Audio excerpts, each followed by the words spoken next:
आपकी अंगूर की बारी में, आपकी दाख की बारी में फूल लगे हैं, बस फल आ ही रहे हैं। अचानक से कोई घमासान ना घुस जाए आपके बीच में, अचानक से आप क्रोध में ना आ जाए, अचानक से आप में लालच ना आ जाए, अचानक से आप शिकायती ना हो जाए, अचानक से आप झगड़ालू ना हो जाए, अचानक से आप गंदे काम में ना घुस जाए, अचानक से आप गंदी संगति में ना घुस जाए। कहीं ये सब चीजें आपकी दाख की बारी को खराब ना कर दे, बिगाड़ ना दे। Hallelujah, praise the Lord. प्रभु का धन्यवाद करते हैं। और परमेश्वर हर दिन हमें जय के उत्सव में लिए फिरता है, और परमेश्वर ही है जो हमारी जिंदगी को हर दिन नहीं करता है। हमारा अच्छा खाना, हमारा अच्छा पहनना, हमारा अच्छा कमाना, हमारा अच्छा घर, और आपको लगता हो कि ये हमारी जिंदगी के लिए बेहतर है, बाइबल बताती है कि परमेश्वर से अच्छा हमारी जिंदगी के लिए और कुछ भी नहीं है। हालेलुया, क्योंकि यीशु ने कहा है मेरा वदन वास्तव में खाने के लिए, यीशु ने कहा है कि जीवन का जल मैं हूं। तो यीशु से अच्छा हमारी जिंदगी में कोई और नहीं है। उस स्त्री से भी यीशु ने यही कहा था, मैं तुझे जीवन का जल दूंगा, तुझे फिर कुएं पे कभी आना नहीं पड़ेगा। हालेलुया, मैं प्रभु का धन्यवाद करता हूं। बाइबल से एक अच्छी बात बांटूंगा आपके साथ। और बीते दिनों में हमने 25 तारीख को चर्च एनिवर्सरी सेलिब्रेट करी थी, और हमने वहां पर जिक्र करा था एक दाख की बारी का, और दाख की बारी में एक अंजीर का पेड़ था। उस अंजीर के पेड़ के विषय में हमने बहुत सी बातें करी। वो फल नहीं ला रहा था, क्यों नहीं ला रहा था, हमने बहुत सी बातें करी। आज उसी दाख की बारी यानी अंगूर की बारी के विषय में आपसे फिर से बातें करना मांगता हूं कि अंगूर की बारी की रखवाली करने की जिम्मेदारी मेरी और आपकी भी है। कि मैं, जब मेरी दाख की बारी में फूल लग गए हैं, अब फल आने की बारी है, तो किस तरीके से मैं अपने फूलों को बचा कर रखूं, अपनी दाख की रखवाली करूं, ताकि मेरे फूल अब फलवंत हो सके और उनमें फल आ सके। हालेलुया।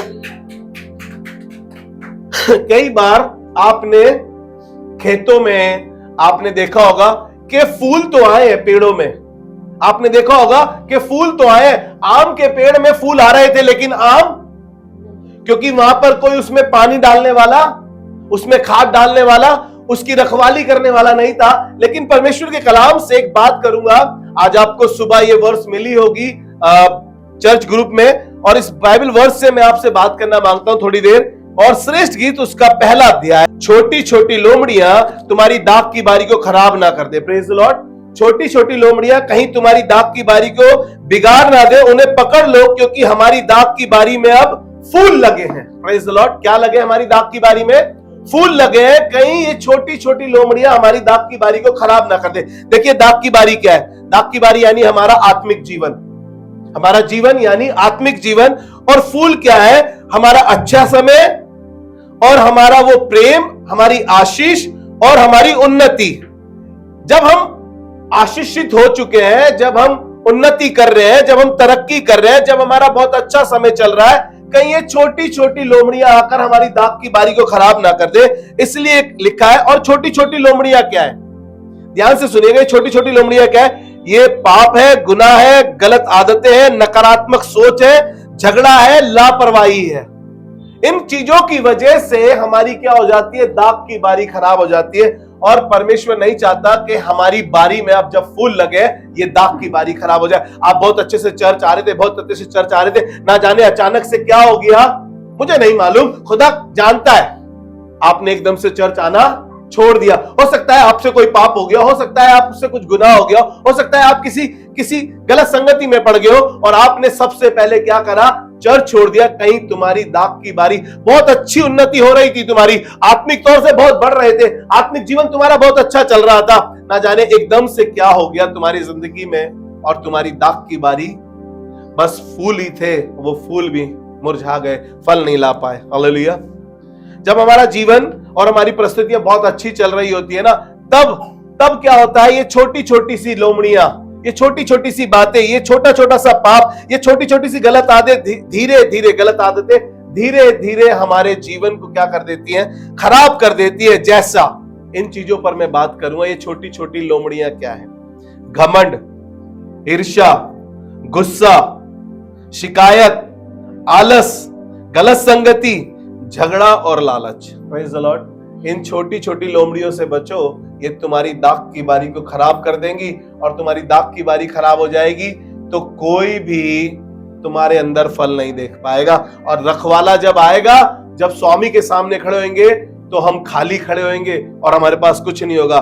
थोड़ी देर इन चीजों पर बात करूंगा। मैंने 8 पॉइंट बनाए ये। इन 8 पॉइंट पे मैं कोशिश करूंगा कि मैं जल्दी जल्दी तुम्हें बता सकूं। मेरे पास 2 घंटे की बातें हैं, लेकिन मैं कोशिश करूंगा कि मैं इन्हें आधे घंटे में आपके साथ बांट सकूं। और पहला है घमंड, जो हमारी दाख की बारी को खराब करता है। यह है घमंड। ये आपको मिलेगा यशाया उसका 14 अध्याय उसके 12 से 15 तक। आपको अच्छे से याद होगा शैतान के बारे में। इसने कहा कि मैं अपना सिंहासन स्वर्ग से, परमेश्वर से भी ऊंचा बनाऊंगा, तारणगढ़ से भी ऊंचा बनाऊंगा। इसमें क्या आ गया? घमंड। कुछ फरिश्तों ने इसको कह दिया, तुम क्या हो? तुम्हारी वजह से तो स्वर्ग स्वर्ग लगता है। जब तुम चलते हो, जब तुम गाते हो, जब तुम बोलते हो, हम झूम जाते हैं। स्वर्ग तेरी वजह से झूमता है। तुम परमेश्वर की तुलना हो, तुम परमेश्वर के बराबर हो। इसमें घमंड आगे इसने कहा, मैं परमेश्वर से ऊंचा अपना सिंहासन बनाऊंगा, मैं परमेश्वर से ऊंचा। बाइबल में लिखा है कि इसने 5 बार कहा मैं। और हमारी हमारी दाख की बारी खराब करा देती है। हमें मालूम नहीं चलता। मैं कहता हूं ना, मैं सबसे अच्छा हूं, मेरे में क्वालिटी है, ये बेकार है, इसमें कमी है, उसमें कमी है। हम सब में कमी ढूंढते हैं और हम कहते हैं मैं सबसे अच्छा हूं। मालूम नहीं चलता कि कब हमारी दाख की बारी खराब हो रही है। किया किसने? शैतान ने जब घमंड किया था, तो बाइबल बताती है ये 7वें आसमान से नीचे फेंका गया। इसके घमंड के कारण ये नीचे गिराया गया आसमान से, और ये शैतान के रूप में अब कार्य करता है। यहीं पर हम देखें डैनियल की पुस्तक में उसके 4थे अध्याय के 30 से लेकर 37 तक। यहां पे एक राजा है जिसका नाम नबूकदनेस्सर है। Praise Lord. इसने बोला, घमंड में आकर एक दिन ये अपनी छत पर टहल रहा था, और छत पे टहलते टहलते कह रहा था, क्या ये बड़ा बाबुल मैंने अपनी महिमा और अपने प्रताप के लिए नहीं बनाया? कई बार मैं और आप भी ऐसे कहते हैं, ये घर मैंने बनाया है, ये रिश्ता मेरी वजह से चल रहा है, मैं खाना ना बनाऊं तो तुम भूखे मर जाओगे, मैं अगर चर्च में ना हो ना तो चर्च बंद हो जाएगा, अगर मैं सेवा नहीं करूं ना तो तुम्हारा चर्च चलेगा ही नहीं। कई बार हम में बहुत बड़ा घमंड होता है। लेकिन मैं आपको बता रहा हूं, शैतान जैसा फरिश्ता गिराया गया है, और नबूकदनेस्सर जैसा व्यक्ति, इसने ये बोला भी नहीं था। बाइबल बताती है कि एक आवाज आई, और उस उंगली ने लिख दिया कि राज्य तेरे हाथ से ले लिया गया। और इस घमंड के कारण क्या हुआ? इस घमंड के कारण इसका जीवन पशु के समान हो गया। ये गायों के समान, बैलों के समान घास चरने लगा। ओस के पानी से, इसके ऊपर ओस का पानी गिरता था, ये उससे नहाता था। इसके नाखून चिड़ियाओं की तरह हो गए, इसके पंख उकाब के पक्षी की तरह हो गए। घमंड ने आकर इसको 7 साल ऐसे हालात में रखा, और इसको मालूम नहीं चला वो राज्य जो इसकी दाख की बारी बना हुआ था, जिसमें ये फलवंत था, जिसमें ये वहां का राजा था, और वो फरिश्ता जो स्वर्ग में झूम झूम कर गाता था, वो स्वर्ग से नीचे गिर दिया गया। इनकी दाख की बारी खराब हो गई। परमेश्वर आज की सुबह में मुझे और आपको बता रहा है, देखो कहीं तुम्हारी दाख की बारी इनसे खराब ना हो जाए। हालेलुया। किस किस ने घमंड किया? मैंने थोड़ा सा लिखा है, जल्दी से आप लिख लेना। शैतान ने घमंड कराया, और अभी हमने बताया यशाया उसके 14 से लेके 12 से 15 तक। आदम और हवा ने भी घमंड कराया। 3रे अध्याय को जब हम पढ़ते हैं उसके 9 से 6 तक में कैसे घमंड करा इन्होंने। और शैतान ने हवा से आके कहा, अगर तुम इस फल को खा लोगे तो तुम मरोगे नहीं, बल्कि परमेश्वर की तुलना हो जाओगे। इनके अंदर एक प्राउड आया, इनके अंदर एक घमंड आया, हम परमेश्वर के बराबर हो जाएंगे। शैतान ने जो करा था वही उनसे करा था, और आज भी शैतान मुझसे और आपसे कराता है। तुम क्या प्रचार करते हो यार, तुम्हारी दुआ कितनी अच्छी है ना, और तुम कितने अच्छे हो ना, तुम्हारे साथ ये और वो। और हम भी कभी कभी कॉलर चढ़ा लेते हैं, और हम कहते हैं हमारी दुआ से ठीक हुआ है ये। हम इनकी मदद नहीं करते ना तो ये भूखे मर जाते।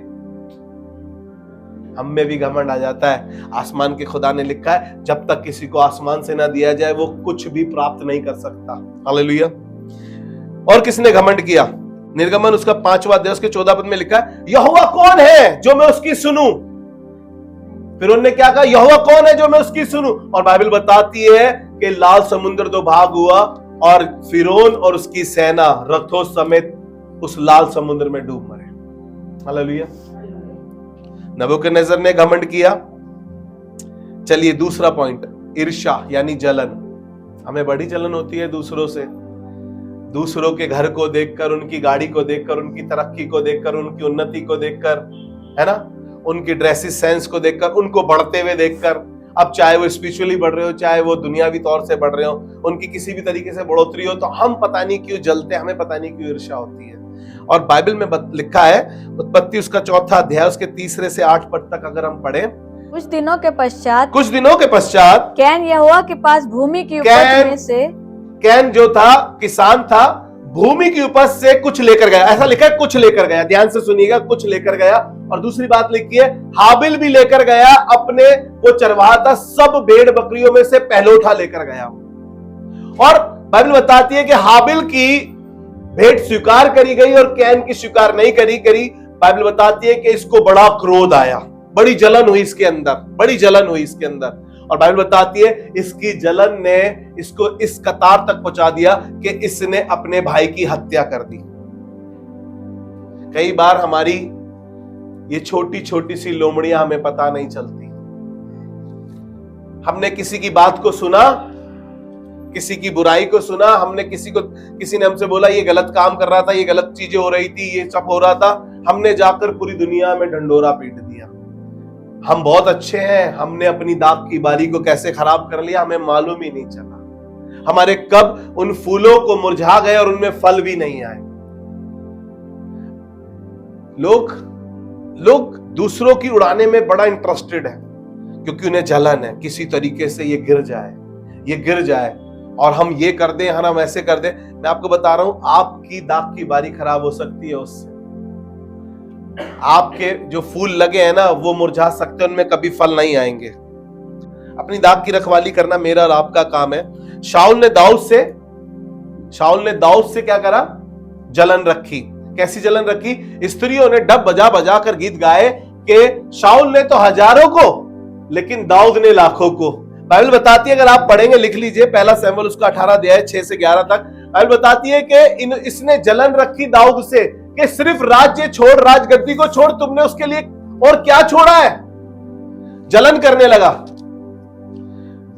मरियम ने और हारून ने अपने भाई मूसा से जलन रखी। लिख लीजिए आप, गिनती की पुस्तक उसका 1 से 10 तक। इन्होंने जलन रखी अपने भाई से। क्यों? क्योंकि उसने एक कूसी स्त्री से ब्याह कर लिया था। मूसा ने एक कूसी स्त्री से ब्याह कर लिया और ये अपने भाई से जलन रखने लगे। और यहां बात खत्म नहीं हुई है, इस जलन ने मरियम के कोढ़ कर दिया। हो गई ना दाग की बारी खराब। कोढ़ वाला व्यक्ति उस घर में और उस शहर में भी नहीं रह पाता। महायाजकों ने यीशु से जलन रखी क्योंकि यीशु सब्त के दिन में अद्भुत काम करता था और वो कहते थे, उससे जलन रखते थे किस तरीके से हम यीशु को पकड़वा दें। हालेलुया। चलिए गुस्से पे आ जाते हैं जल्दी से, ताकि मैं जल्दी से ये दाग की बारी की जो छोटी छोटी लोमड़ी हैं उन्हें आपको पकड़ा सकूं और आप उन लोमड़ियों को पकड़कर अपनी दाग की बारी को अच्छा रख सके। जब जब फूल आ रहे हैं तो अब फल आने की बारी है। क्यों अपनी दाग की बारी को हम खराब करें? हालेलुया। गुस्सा यानी क्रोध। गिनती की पुस्तक उसका 20 अध्याय उसके 7 से 12 तक अगर हम पढ़ते हैं, परमेश्वर ने मूसा से बातें करी और मूसा से कहा कि एक काम करना मूसा, चट्टान पर जाकर चट्टान से ना बातें करना। लेकिन ये इतना क्रोधित था, हो सकता है कि कांग्रीगेशन ने उसकी बुद्धि भ्रष्ट कर दी हो सकता है जो लोग उसके पीछे चल रहे थे, जिनको वो अगुवाई कर रहा हो, उन्होंने उसकी नाक में दम कर दिया। लेकिन मूसा को समझना चाहिए था कि परमेश्वर ने तो मुझे आज्ञा दी है कि मैं सिर्फ बातें करूं, और बाइबल बताती है उसने चट्टान पर लाठी मार क्रोध में आकर। इसका परिणाम क्या हुआ? मूसा मुल्क के कनान नहीं पहुंच पाया। उसने अपनी दाग की बारी को अपने क्रोध से क्या कर लिया? खराब कर दिया, और वो फल उसके हो नहीं पाए कंप्लीट। हालेलुया। हम जलन करते हैं। हमने अक्सर ना उड़ाऊ पुत्र के बारे में सुना है कि उड़ाऊ पुत्र ने ये किया वो किया, लेकिन हमने कभी उसके बड़े भाई के बारे में सुना है? लूका 15 अध्याय उसके 28 पद से बात कर रहा हूं। उसने अपने बाप से कहा, जब उसका भाई लौट आया, अपने बाप से कहा, घर में भी ना आना चाहा, बाहर खड़ा होकर क्या बोलता है कि तूने मुझे कभी भी एक पला हुआ बछड़ा नहीं दिया कि मैं अपने दोस्तों के साथ पार्टी करूं, और जब ये तेरा बेटा कुकर्म में सब कुछ उड़ाया आया, तू यहां पार्टी कर रहा है, यहां जश्न मना रहा है। बड़ी जलन हो रही थी इसको। किससे? अपने भाई से ही। कई बार कलीसिया में ना ऐसी जलन होती है। किसी को देखकर हमें जलन होती है, कोई बढ़ रहा होता है हमें जलन होती है, और हम जलते हैं इतना। पता नहीं आपको कि आप अपनी ही दाग की बारी खराब कर रहे हैं और आपके फूल सड़ रहे हैं, आपके फूल मुरझा रहे हैं, अब फल नहीं आएंगे उनमें। चौथी बात, शिकायत, यानी शिकायती, कंप्लेंट्स व्यक्ति जो हमेशा कंप्लेंट्स करता है। मुझसे ज्यादा तो प्यार तुम इससे करते हो। बहुत बड़ी शिकायत है ये, बहुत बड़ी शिकायत है। निर्गमन उसका 16 अध्याय उसके 2 से अगर हम पढ़े 3 पद तक तो लिखा है, वे क्या कर रहे थे यहाँ पर, इजराइली हमेशा शिकायत करते थे। वे बोले, क्या उस देश में कब्रें कम थी जो तू हमें यहां मरने के लिए ले आया है? हम वहां पर मन चाहा खाया करते थे, जो मन करता था वो पिया करते थे, यहां पर तू हमें ले आया मरने के लिए। वो परमेश्वर जो स्वर्ग से उन्हें मन्ना खिला रहा था, वो परमेश्वर जो उन्हें आसमानी रोटी दे रहा था, हम वहीं पर शिकायती हो गए। Praise the Lord. कई बार हमें कलीसिया में भी शिकायत होती है ना, पासवान साहब ने हमें नहीं पूछा, हमारा नाम तो लिया ही नहीं, हमारे को तो रखा ही नहीं, हमारे बच्चे का नाम तो लिया ही नहीं, हमारे बच्चे को तो खड़ा करा ही नहीं, हमारा बच्चा तो फ्रंट पे दिखाई नहीं दे रहा था। तुम पीछे क्यों खड़े होते हो, तुम सामने क्यों नहीं आते, तुम्हें क्यों पीछे खड़ा कर देते हैं? हम बहुत शिकायत की। और परमेश्वर नहीं चाहता कि हम इन शिकायत की वजह से अपनी दाग की बारी को खराब कर लें और हमारे फल मुरझा जाए या सड़ जाए और आगे ना बढ़ पाए। इजरायली जंगल में ही ना, उस 11 दिन के सफर को परमेश्वर ने, पता है, उस शिकायती लोगों के साथ क्या किया? 40 साल उन्हें उस जंगल में, उस बियाबान में भटकाता रहा और उनकी बारी में फल नहीं आए। ये छोटी छोटी लोमड़ियां तुम्हारी दाग की बारी को खराब कर देगी। देखो, उन छोटी छोटी लोमड़ियों को पकड़ लो, क्योंकि फूल लगे हैं, कहीं तुम्हारे फूलों को वो खराब ना कर दे।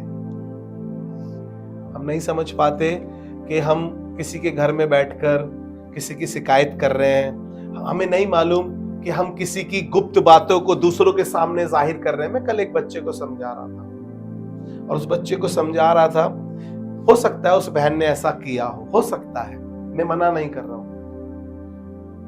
कभी कभी जिंदगी में कुछ ऐसा हो जाता है जो हमें नहीं मालूम होता, लेकिन जरूरी नहीं है कि हम उसको समाज में जाकर, लोगों में जाकर उजागर कर दें। मैं उस बच्चे को समझा रहा था, बहुत गलत किया, मुझे गुस्सा भी बहुत आ रहा था, बस मार ही नहीं सकता था मैं उसको। दिल तो कर रहा था लगा दूं इसके अंदर। इतनी गंदी बातें सीखकर कहां से आते हो? इतनी गंदी बातें दूसरों के लिए तुम कैसे कह सकते हो, जबकि हम खुद मैले हैं, जबकि हम खुद गंदे हैं। किसी ने कहा है, किसी के बारे में बोलने से पहले अपनी गिरबान में झांक कर देखो। शिकायती लोगों, दूसरों की चुगली करने वाले लोगों, दूसरों को नीचा दिखाने वाले लोगों, कहीं तुम्हारी दाग की बारी खराब ना हो जाए और तुम्हारे फल सड़ ना जाए।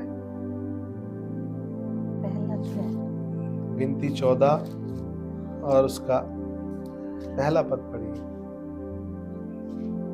तब सारी मंडली चिल्ला उठी, तब सारी मंडली चिल्ला उठी और रात भर वे लोग रोते ही रहे, और रात भर वो लोग रोते ही रहे। और सब इजरायली मूसा और हारून पर बुड़बुड़ाने लगे, और सब इजरायली मूसा और हारून पर क्या करने लगे? बुड़बुड़ाने लगे, शिकायत करने लगे। और क्या कह रहे थे? ये पढ़े, भला होता कि हम मिस्र ही में भला मर होता जाते, हम मिस्र में ही मर जाते, या इस जंगल में ही मर जाते, या इस जंगल में ही मर जाते। शिकायत कर रहे हैं और परमेश्वर उनके लिए बेहतर और अच्छा कर रहा है, अच्छी रोटी खिला रहा है उन्हें, सब कुछ अच्छा कर रहा है। और कोरा वंशियों के बारे में लिखा है कि उन्होंने शिकायत करी। गिनती की पुस्तक उसका 16 अध्याय उसके 20-21 को अगर हम पढ़ेंगे, कोरा वंशियों ने शिकायत करी, योना ने परमेश्वर से शिकायत करी, और मरियम और हारून ने मूसा की शिकायत करी। हालेलुया। चलिए, आलस बहुत इंपॉर्टेंट फल है। ये बहुत इंपॉर्टेंट बात है कि हमारी दाग की बारी खराब करने वाला सबसे इंपॉर्टेंट, मैं सोचता हूं, आलस है। उसका 20 अध्याय उसके 40 से 43 तक यीशु ने एक दिन चेलों को लिया और प्रार्थना करने के लिए ले गया उन्हें और कहा कि कुछ समय मेरे साथ क्या करो। और यीशु 3 बार जाकर प्रार्थना कर रहा था और तीनों बार आकर देखा वो सोए पड़े हैं। और यीशु ने उनसे तीनों बार एक ही बात कही, जागते रहो और प्रार्थना करते रहो। हालेलुया। लेकिन वो आलसी लोग क्या कर रहे थे? प्रार्थना करने की बजाय सो रहे थे। Praise the Lord. हम आत्मिक आलसी ना हो जाएं। बाइबल पढ़ने का मन नहीं करता हमारा, लेकिन मोबाइल बहुत चलाने का मन करता है हमारा, यारी दोस्ती करने का बहुत मन करता है हमारा, और बाकी काम करने का बहुत मन करता है हमारा। आलस में हम घर के काम नहीं करते। आलस की वजह से हमें बहुत डांट पड़ती है, आलस की वजह से हमारी शिकायतें होती है, आलस की वजह से हम बदनाम होते हैं और ये हमारी दाग की बारी खराब कर देता है। हालेलुया। किस किसने आलस किया? सुस्त दास, इसको मैंने नाम दिया क्या है? सुस्त दास, आलसी था। मत्ती उसका 25 अध्याय उसके 24 से 30 तक अगर हम पढ़ेंगे तो लिखा है, एक बार बारी के रखवाले ने जब वो कहीं बाहर जा रहा था, एक को 5 तोड़े दिए, एक को 2 दिया और एक को 1 दिया। 5 वाले ने 5 और लाके कमा के दिया, 2 वाले ने और 2 लाके कमा के दिया। एक वाले से पूछा तूने क्या करा? उसने बोला मैंने तो जमीन में गाड़ दिया। क्या था वो? आलसी। स्वामी ने क्या कहा? हे दुष्ट और आलसी दास, हे दुष्ट और आलसी दास, क्या तुझे नहीं चाहिए था कि तू मेरा पैसा सर्राफों को दे देता, मैं अपने आप वसूल कर लेता? आलस के मारे हम सब खराब कर देते हैं, सब कुछ खराब कर देते हैं। मुझे एक किस्सा याद आ रहा है बहुत अच्छा, माफ करना मेरे को। मैं घर में जा रहा था एक दिन और दरवाजा बहुत जोर जोर से बज रहा था, बहुत जोर जोर से बज रहा था। एक व्यक्ति सो रहा था, उसने दरवाजा खोला और दरवाजा खोलते ही ना जिसने दरवाजा बजाया था उसमें चांटा मारा खींच के, और जिसके चांटा लगाना वो भिन्नोट हो गया। कुछ देर तक वो सुट पड़ गया, मैं उसके साथ ही था वहीं पर। और मैं कह रहा यार ये क्या हुआ, ये क्या हुआ? कभी कभी हम घर में ना वो चीजें कर देते हैं जो हमें नहीं करनी चाहिए। बाइबल में ऐसा लिखा है, नीति वचन निकाल के पढ़े। मैं क्यों बोल रहा हूं ये वाली बात? नीति वचन उसका 6ठा अध्याय उसके 6ठे पद से लेकर 11 तक है ये बात आलसी के लिए। और खुदा का कलाम मुझे सिखा रहा है, ये बहुत बुद्धिमान व्यक्ति लिख रहा है। और उसने कहा, हे आलसी, चींटियों के पास जा, चींटियों के पास जा, उनके काम पर ध्यान कर और बुद्धिमान हो। उनके ना तो कोई न्याय होता उनका तो ना कोई न्याय है, ना प्रधान और ना प्रभुता करने वाला। तो भी वो अपना आहार धूपकाल के समय में संचय करती है। कौन? चींटी। लेकिन आलसी नहीं करता। इसका मतलब आलसी, और बहुत सारी बातें लिखी आलसी के लिए जी, पढ़े। और कटनी के समय अपनी भोजन वस्तु बटोरती है। हाँ? हे आलसी, तू कब तक सोता रहेगा? तेरी नींद कब टूटेगी? मैंने क्या बताया आपको? क्या कर रहा था वो सो रहा था। घड़ी में कितने बजे थे आपको बताऊं? करीब 12:30 से 1 का टाइम था। वो हुआ क्या? जिसमें चांटा पड़ा ना वो आधे घंटे तक सुटी रहा, उसकी कोई आवाज ही नहीं निकली। मैं आपको इसलिए कह रहा हूं क्योंकि कहीं आपकी दाग की बारी खराब ना हो जाए। कई बार हम घर में काम बोलते हैं ना लोगों को, बच्चों को, उठ रहा हूं, कर रहा हूं। मैं कहता हूं भाई रेंग रेंग के मत करो, कीड़े मकोड़े नहीं हो तुम। घसीट घसीट के काम करते हैं, घसीट घसीट के चलते हैं। इतनी देर में तो इंसान खुद कर लेगा वो काम। चिल्लाएगा, अपना दिमाग खराब करेगा, इतना इतना पागल हो जाएगा वो। भाई आलसी से तो अच्छा है खुद ही कर लो फिर वो काम। हालेलुया। चलिए 6ठी बात, ज्यादा नहीं बोलूंगा इस पे वरना मेरी पिटाई ना हो जाए, क्योंकि मैं जो कुछ बोलूंगा सच बोलूंगा, सच के सिवा कुछ नहीं बोलूंगा। और सच बोलने वाला हमेशा पिटता है फिर, है ना? कि मेरे बारे में क्यों बोला भाई? मैं रेंग रेंग के चलने वालों के लिए भी बोल रहा हूं, मैं सिर्फ थप्पड़ मारने वालों के लिए नहीं बोल रहा हूं। चलिए 6ठा पॉइंट, गलत संगति। आलस हमारी दाग की बारी खराब कर सकता है, हमारे फूल मुरझा सकते हैं, हमें रखवाली करने की जरूरत है। कहीं आलस के चक्कर में हम कुछ ना कर पाए जिंदगी में, ये आलस हमें बदनाम कर देगा, हमारी दाग की बारी खराब कर देगा। मैं प्रभु का धन्यवाद करता हूं, मैंने ऐसे लोगों को देखा है एक्टिव जो 75 साल की उम्र में काम करते हैं। मैंने ऐसी औरतों को देखा है जो बुढ़ापे में भी काम करती है भाग भाग के। मैंने ऐसी माओ को देखा है जिनको थकावट भी होती है ना, वो काम पे से आके ना सीधा काम में लग जाती है। मैंने उनमें आलस नहीं देखा। लेकिन जब मैं बच्चों को देखता हूं, मुझे ऐसा लगता है यार, अच्छा ज्यादा सोना हमारे को आलस लाता है। पहले बताओ, जितना अधिक आप सोएंगे ना, आप में आलस भरता जाएगा अपने आप। मेरे पे बहुत सारी कहानियां हैं, लेकिन मैं 7वीं 6ठी बात को आपके साथ रखना चाहता हूं।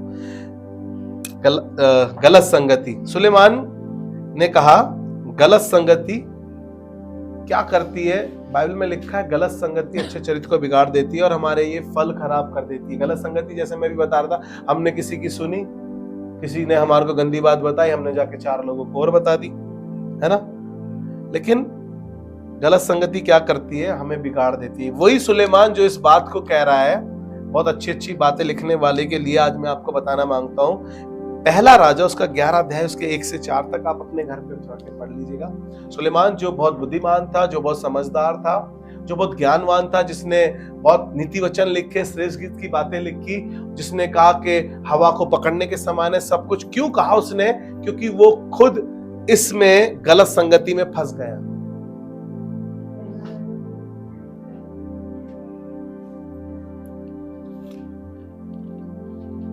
उसने क्या करा? विदेशी स्त्रियों से ब्याह कर लिया। किसने? सुलेमान ने। वो विदेशी औरतें कौन थी? जो मूर्ति पूजा किया करती थी। बाइबल बताती है इसने बहुत से, उन्हें खुश करने के लिए बहुत से मंदिर बनवा दिए उस राज्य में अपने, और वो विदेशी स्त्रियां वहां जाया करती थी। धीरे धीरे राजा का मन बदलता गया और वो भी विदेशी स्त्रियों के साथ जाके वही काम करने लगा। उन रानियों ने, जिसने, बाइबल बताती है कि इसने 1000, अब 300 कौन थी और 700 कौन थी वो तो आप सब जानते हैं ना। उन 1000 स्त्रियों के बीच में रहकर इसने क्या करा? उनकी संगति करते करते ये भी वैसा ही हो गया।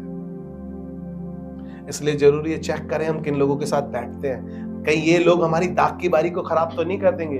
हो सकता है वो चर्च के ही लोग हो सकता है वो वर्शिप कराने वाले लोग हो, है ना। फिर भी हमें चेक करने की जरूरत है, क्या ये हमारी दाग की बारी तो खराब नहीं कर देंगे। रहोबियाम ने क्या करा? इसके बेटे ने भी, जब सुलेमान मर गया तो रहोबियाम राजा बन गया। अब बारी इसकी थी कि ये अपने राज्य को संभाल ले, यानी अपनी दाग की बारी को संभाल ले। मैंने आपको बताया दाग की बारी क्या है? हमारा आत्मिक जीवन, हमारा जीवन। और छोटी छोटी लोमड़ियां क्या है? वो छोटे छोटे पाप, वो गुनाह, वो गलत आदतें, वो नकारात्मक सोच, छोटी छोटी लोमड़ियां यही है। ये छोटी छोटी लोमड़ियां, छोटे छोटे पाप, गुनाह, गंदी आदतें, नकारात्मक सोच, झगड़े, लापरवाही। इसने भी क्या करा? जब ये राजा बन गया, ये भी अपने राज्य को संभाल नहीं पाया। कुछ लोग इसके पास आए कि देख तेरे बाप ने हमारे पर बहुत बड़ा जुआ रखा था, उसे थोड़ा हल्का कर दे। इसने पुरनियों को बुलाकर उनसे बातें की कि सही कह रहा, तेरा राज्य बना रहेगा, तेरी दाग की बारी सजी रहेगी, कर दे। इसने क्या करा? फिर कुछ जवान लड़कों को बुला लिया, अपने संगी लोगों को, और इनने उनसे सलाह करी, क्या करूं, कैसा करूं, बताओ। इनने बुजुर्गों की सम्मति छोड़ दी और इसकी दाग की बारी कैसे खराब हुई? बाइबल बताती है कि इसने उन जवान बच्चों की मान ली, उन जवान लड़कों की मान ली, और इसने कहा कि मेरे बाप ने तो तुम्हारे ऊपर कुछ नहीं करा, मेरे बाप से ना, मेरे बाप की कमर से मोटी ना मेरी छिट्टी उंगली है। मेरे बाप ने तो तुम्हारे साथ कुछ नहीं करा, मैं तुम्हें बिच्छुओं से कटवाऊंगा और तुम्हारे ऊपर भारी जुआ रखूंगा। और बाइबल बताती है कि सिर्फ 2 गोत्र इसके राज्य में आए और 10 गोत्र किसी और के पास चले गए। कई बार हमारी दाग की बारी खराब हो रही होती है, हमें पता ही नहीं चलता है। और जरूरत है कि हम उसको संभालें। लिया की बेटी दीना जो याकूब से उत्पन्न हुई थी उस देश की लड़कियों से भेंट करने को निकली। बस बाकी आप पढ़ लीजिए। ये कुछ लड़कियों के साथ मुलाकात करने गई थी, वो लड़कियां अच्छी नहीं थी। आजकल लड़कियों को ना दोस्ती बनाने का बड़ा शौक है, लेकिन ये नहीं पता कि हमें कौन अच्छी बात कर रहा है, कौन गंदी बात कर रहा है, हमें किसके साथ ज्यादा बैठना चाहिए और किसके साथ नहीं। मैंने ऐसी लड़कियों को देखा है जो सुट्टा मार रही होती है, खड़ा दारू पी रही होती है। आप चले जाइए ड्यू में, यूनिवर्सिटी में सारी लड़कियां सुट्टे मार रही होती हैं। लेकिन हमें बचना है कि हम अपनी दाग की बारी को कैसे संभालें।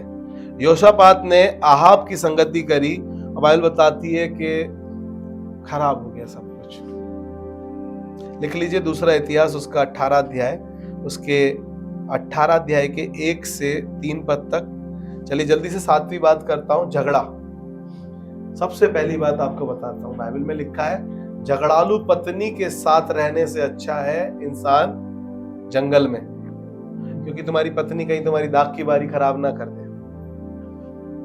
24 घंटे कैं।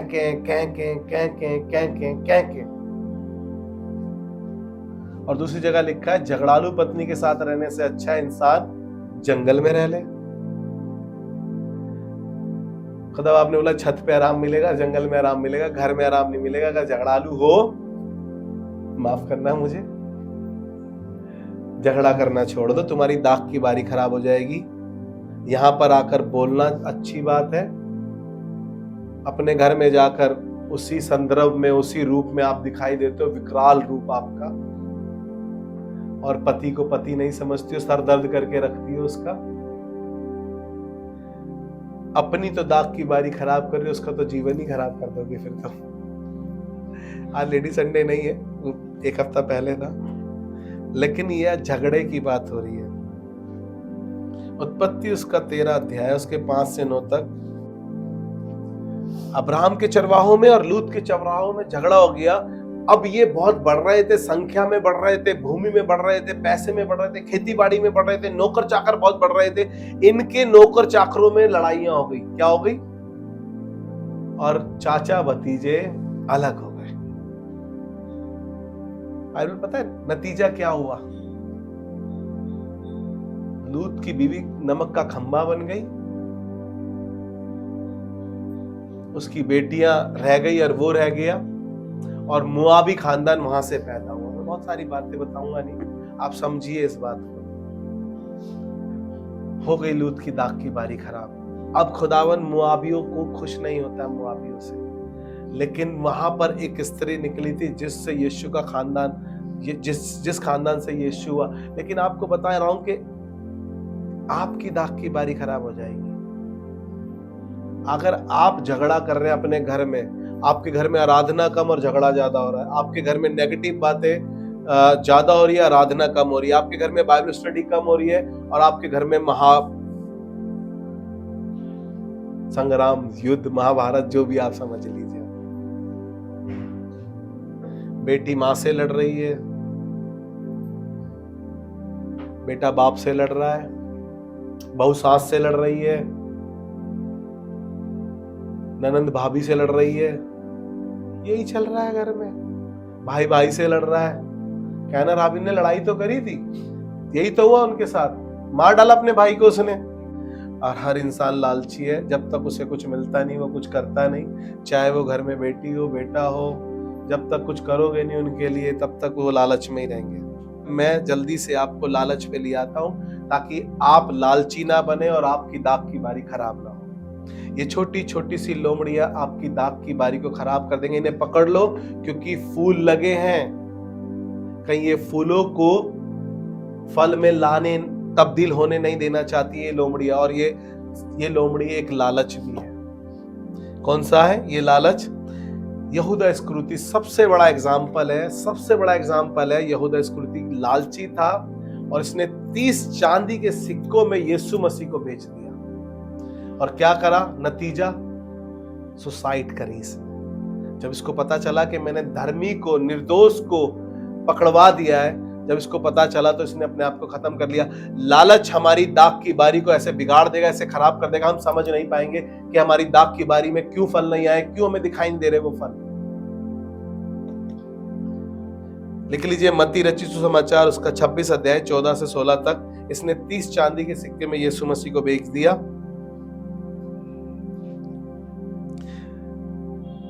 गेहजी ने लालच किया,